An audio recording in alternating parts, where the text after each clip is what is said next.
guys. So we got a couple injury situations that I want to update. First of all, Tanner Allen, fell in the Sunday game at Long Beach State, came back, got evaluated, had surgery on Tuesday for a broken bone in his hand.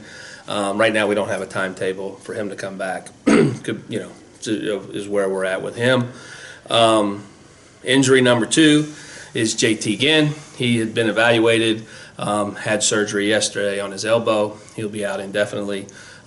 So 2 of our guys right there, I know you guys have had a lot of questions about. I appreciate your professionalism with those guys, but kind of where we're at with both of those guys. So very crushing, for in some ways as their coach, not for our team as much as for these guys who've worked really hard and put so much time and effort into it. And you hate that they you have to have any time out. TA could be back here, but JT will be out for the season. So you hate it for those guys and their families as they're going through some of these things. What did JT have done? He just had surgery on his elbow.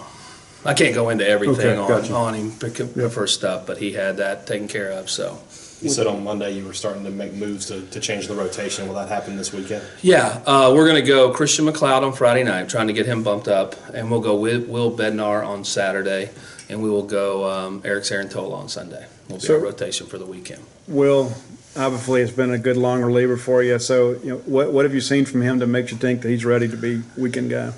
Well, he just, he has power stuff, and as we get into SEC play, you feel like you need some strikeout stuff, and he was coming along slow.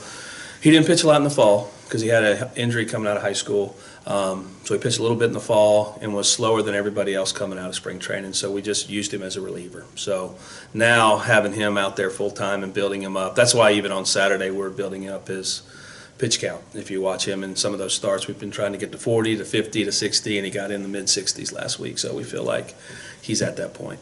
How hard is it getting a team ready or getting a team progressing when you lose midweek games like you have the last two out of 3 weeks, I guess?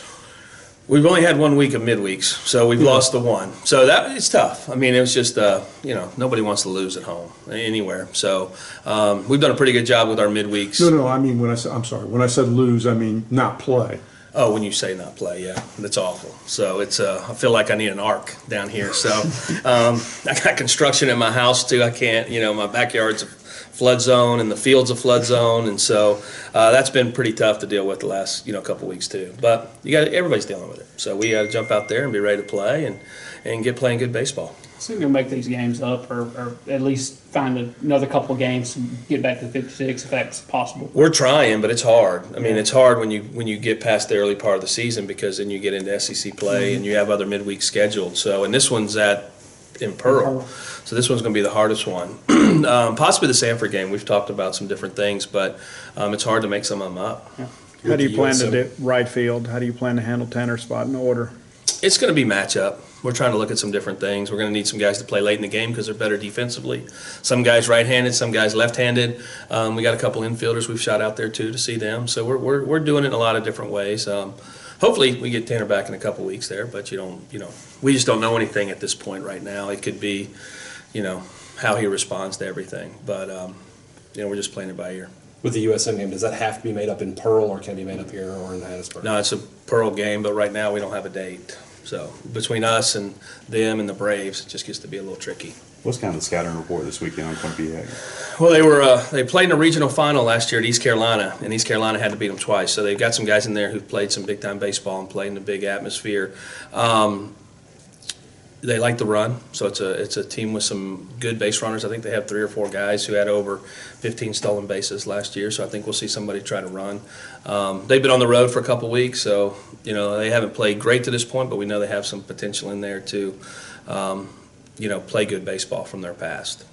With how well Kessler's kind of done in his starts and things, why mess with that, I guess, a little bit? Why? Well, he'll pitch this weekend too. Okay. So he'll pitch this weekend too, but Bednar's been really good in his too. So trying to figure it out. We just feel like we got to get Christian to the front side and Carlisle will have some midweek starts and some weekend opportunities. So he's gonna be a big piece still, but just being able to put a guy in there where Will's at and see how he does.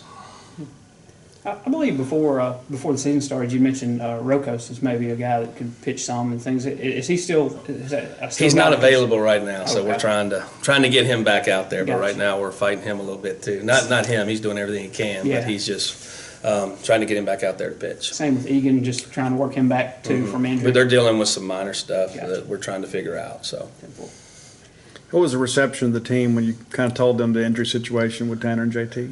Well, I think some of them kind of had a feeling. It probably hit us last week a little bit. I think that's where it hit us. I think they've kind of come to grips with it a little bit. We're just trying to get some second opinions for JT. Tanner's was, obviously I think we all saw it in the game. I know it wasn't a real live feed, but him coming out, you can kind of tell. So they're a resilient bunch. This group has been through a lot, and we have a lot of good players. But it's just more my buddies.